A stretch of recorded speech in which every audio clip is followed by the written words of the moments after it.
1846, Savannah, Georgia. The Richardson estate stood like a fortress of pride, its wide verandas lined with oil lanterns that swayed in the coastal wind. Within, the grand hall glimmered with chandeliers that cast golden light over polished floors. That Christmas season, the city's elite gathered under its roof, sipping Madeira, whispering of trade, politics, and the sacred preservation of bloodlines. But on this night, the name Richardson cracked like old timber. It would not be war, famine, or bankruptcy that ended their lineage. It would be the cry of a newborn child, a cry carrying a truth too visible to be denied. The daughter of the house, Emily Richardson, was 19 years old. Pale, slender, trained from infancy in every gesture and phrase that might please a suitor, she was spoken of as an ornament rather than a person. Her father, Thomas Richardson, viewed her as a bargaining piece, something to be displayed, praised, and bartered for political alliance. At the grand balls, he forced her to dance with men she despised, strangers whose tobacco breath made her skin crawl. If she hesitated, his fingers clamped around her wrist with a grip that left bruises the next day. "Dance, child," he hissed, smiling outwardly for society, his tone so cold it cut deeper than a whip. Emily's humiliation was a ritual. At a Charleston reception, she was presented before the hall in the arms of her fiancé, a young planter of delicate pride. Before dozens of eyes, a rival mocked loudly, "He's marrying a bride who can't even curtsy properly." Laughter erupted, wine glasses tilted, and Emily felt her face burn so hot she thought it might burst into flame. She saw her fiancé shrink away from her as though he too were ashamed. When the laughter subsided, her father leaned close enough for her alone to hear and muttered, "This is how you learn humility." The words struck her harder than the laughter. They meant she was nothing more than a vessel for his ambitions, her own spirit erased. Her mother, Elizabeth Richardson, wielded cruelty with a different blade. Cold wit, sharpened in drawing rooms, designed to leave her daughter bleeding on the inside. At one family dinner, when whispers of Emily's wandering habits had begun to circulate, Elizabeth addressed her with perfect composure before a table of guests. "Some girls should only speak to the mirror. At least it won't repeat their secrets." The table roared with amusement. Emily sat frozen, a fork trembling in her hand, her lips pressed tight to hold back tears. Her mother's gaze never softened, not even after the laughter died. To the servants, Emily was little more than a puppet. They whispered behind her back, calling her the doll with no will, for she moved only when pulled by invisible strings. She heard them sometimes, their low voices drifting through the halls as they carried linens or poured water. She could not rebuke them, for she felt it was true. Every gesture she made, every word she spoke, belonged not to herself, but to her father's will. The Richardson estate prided itself on appearances. Portraits of stern ancestors hung in the parlor, eyes painted to glare down any sign of weakness. Guests marveled at the imported carpets, the mahogany furniture, the vast vineyard stretching behind the house. But beneath the shine of chandeliers, rot already gnawed at the family. Deals faltered, debts grew, and whispers of impropriety slithered through Savannah's parlors like snakes in tall grass. And then, on that night in 1846, the facade shattered. Emily's child was born in secret, hidden away behind shuttered windows and silent servants. The family tried to mask it as illness, claiming she was bedridden with fever. But truth has a way of finding breath, even behind locked doors. When the child's faint cry echoed through the house and word slipped into the gathering of elite guests, silence spread heavier than the velvet drapes, for when the infant's face was seen, its skin dark, its features undeniable, the Richardsons' great lie collapsed. No one spoke aloud at first, yet their stares delivered the verdict. Every glance was a judgment sharper than a blade. The Richardsons' pure lineage was broken, their pride revealed as fragile glass. Allies turned their heads, neighbors smirked into their cups, and rivals sharpened their smiles. The girl they had groomed as the vessel of their legacy had destroyed it in one hidden act of love. Thomas Richardson's fury was volcanic. His face, once red from brandy and laughter, turned the ashen hue of stone. His wife wept loudly, collapsing into the arms of her guests as though she were the victim of tragedy. Emily's brothers spat the word traitor at her, each syllable carrying both rage and cowardice. Her father said nothing in that moment, but his silence was more terrible than any roar. It meant she was already erased in his eyes. At the next town festival, the disgrace was no longer whispered, but declared. A rival of the family stood tall in the square and announced with venom, "The Richardson heiress bore a child by a stable boy." Laughter and pointing fingers spread through the crowd like wildfire. Emily stood with her family, each of them turning away from her as though she were not blood of their blood. Her father pivoted his back on her before the town. Her mother screamed she had no daughter. And the servants, silent in public, smirked in secret corners. It was not merely scandal, it was the death of the family name. In the South, where reputation was wealth and lineage was power, this one child, innocent, voiceless, carried the ruin of everything the Richardsons had built for generations. Business partners withdrew, marriage offers evaporated, lands were sold for scraps to cover debts.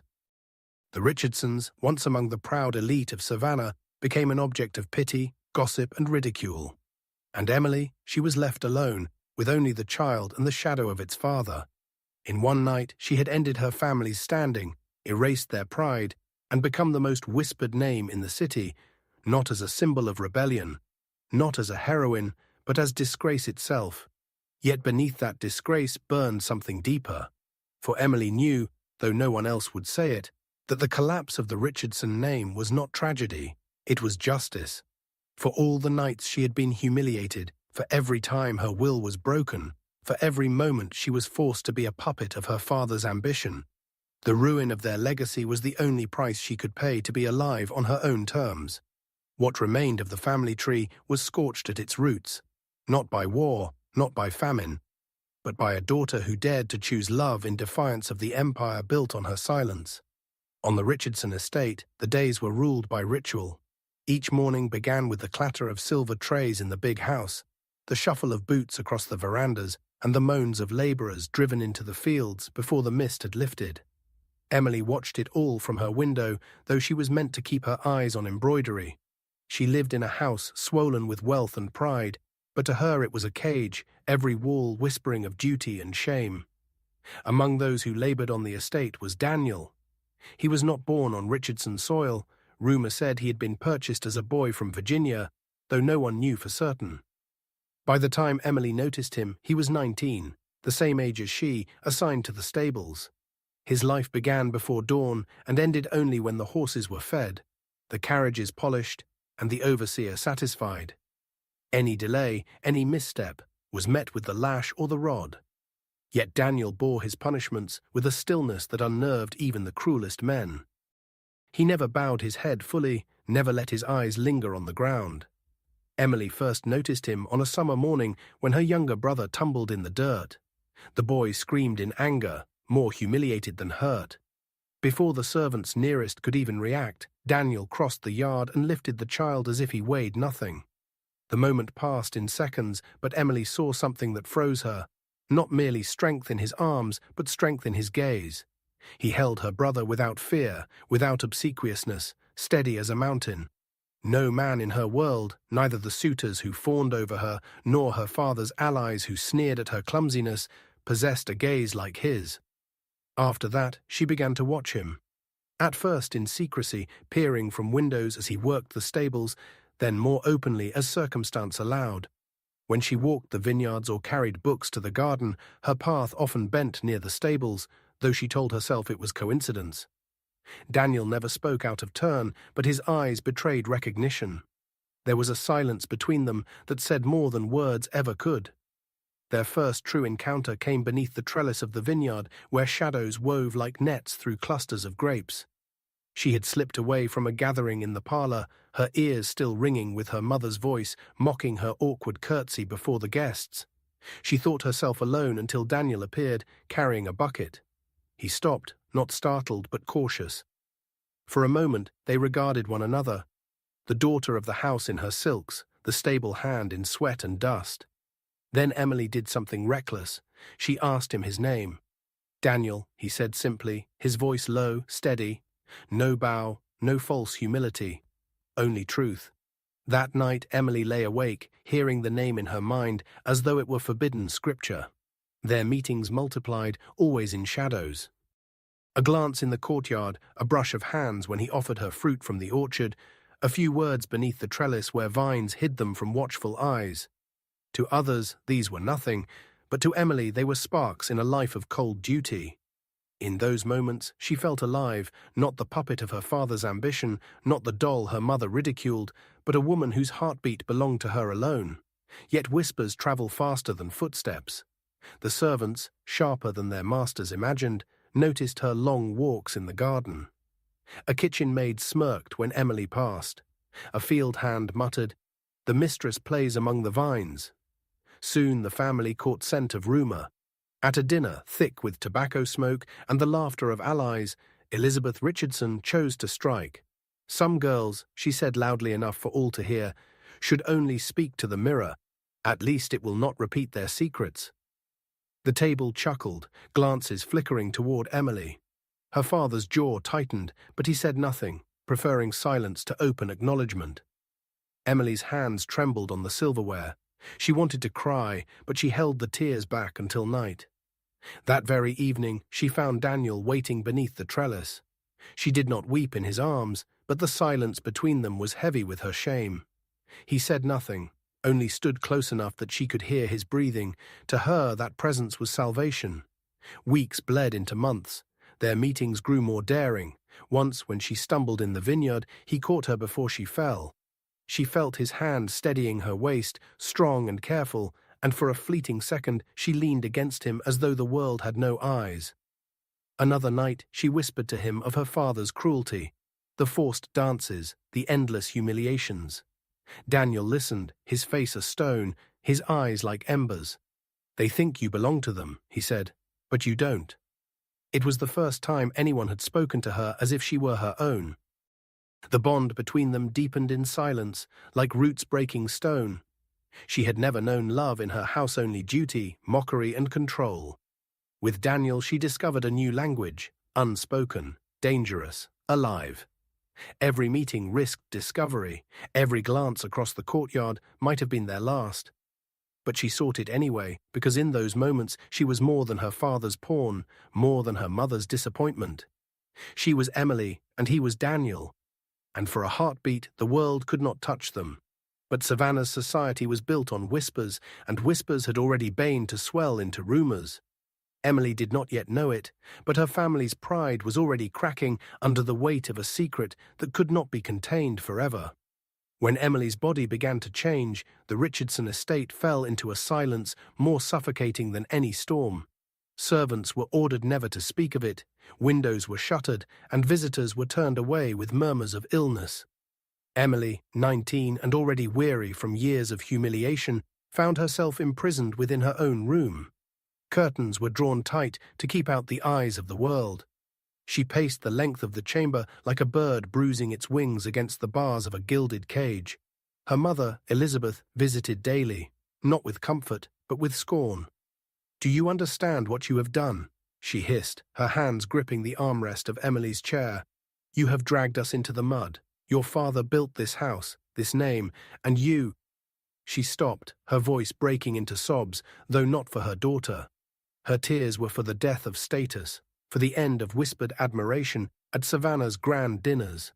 To Elizabeth, the unborn child was not flesh and blood, but a stain that no fire could cleanse.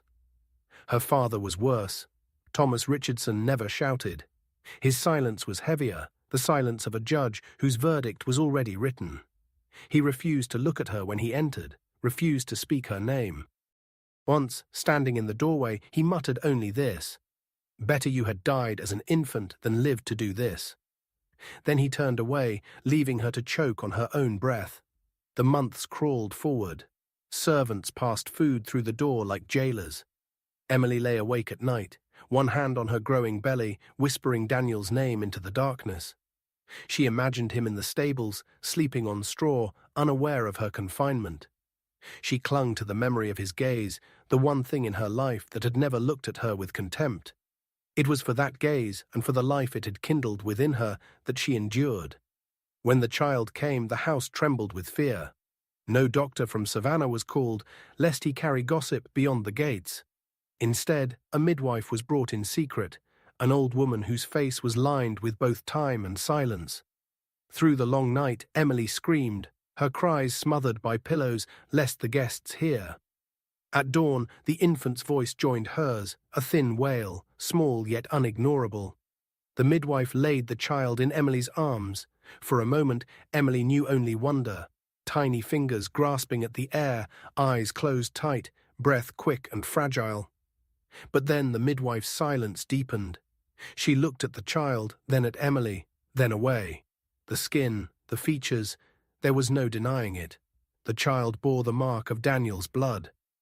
Word spread through the house before the hour was gone. Her mother collapsed into weeping fits, clutching at prayer books. Her brothers stormed into the room, eyes blazing. "Traitor," one spat. The other added, "You've shamed us all." Emily held the child tighter, as though her arms could shield it from the hatred. Her father did not come at first. When he did, he entered with the measured tread of a man walking to a gallows. He stood over the cradle and stared. His face did not contort in rage, nor did it soften in grief. It was as still as marble.